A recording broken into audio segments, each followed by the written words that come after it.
जो 17 महीने मनीष सिसोदिया की जिंदगी के बर्बाद हुए, उसका हिसाब क्या देश के प्रधानमंत्री देंगे?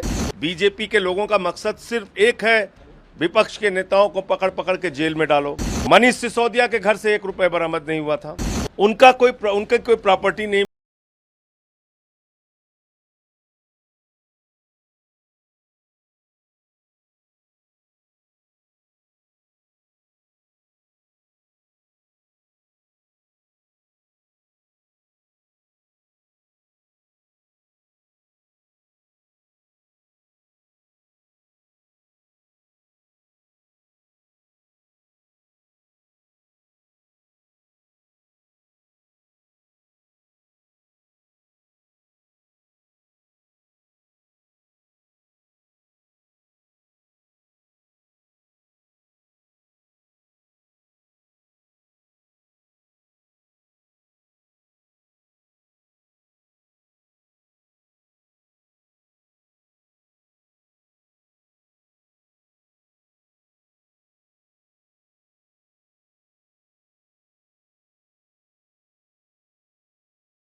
दिल्ली के लोगों के लिए भी, एक एक कार्यकर्ता के लिए, और ख़ास तौर से अरविंद केजरीवाल और सत्येंद्र जैन जी के लिए भी अब न्याय का रास्ता जल्द ही खुलेगा, मुझे पूरी उम्मीद है।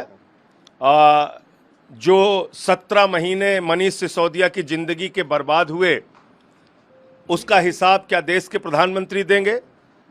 जो 17 महीने दिल्ली के बच्चों के बर्बाद हुए, एक योग्य शिक्षा मंत्री के रूप में जो सेवाएं मनीष सिसोदिया दिल्ली के लोगों को दे सकते थे, उसका हिसाब कौन देगा? आज मैं प्रधानमंत्री जी से पूछना चाहता हूं, आपका मकसद, बीजेपी के लोगों का मकसद सिर्फ एक है, विपक्ष के नेताओं को पकड़ पकड़ के जेल में डालो।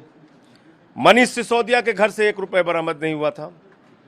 उनका कोई प्रॉपर्टी नहीं मिली, कोई गहना नहीं मिला, कुछ नहीं मिला। आपने 17 महीने जेल में रखा और ईडी हमेशा तारीख पे तारीख लेती रही, समय मांगती रही, मामले को टरकाती रही। आज उन सब चीजों पे विराम लगा है और सिसोदिया जी बाहर आएंगे निकलकर।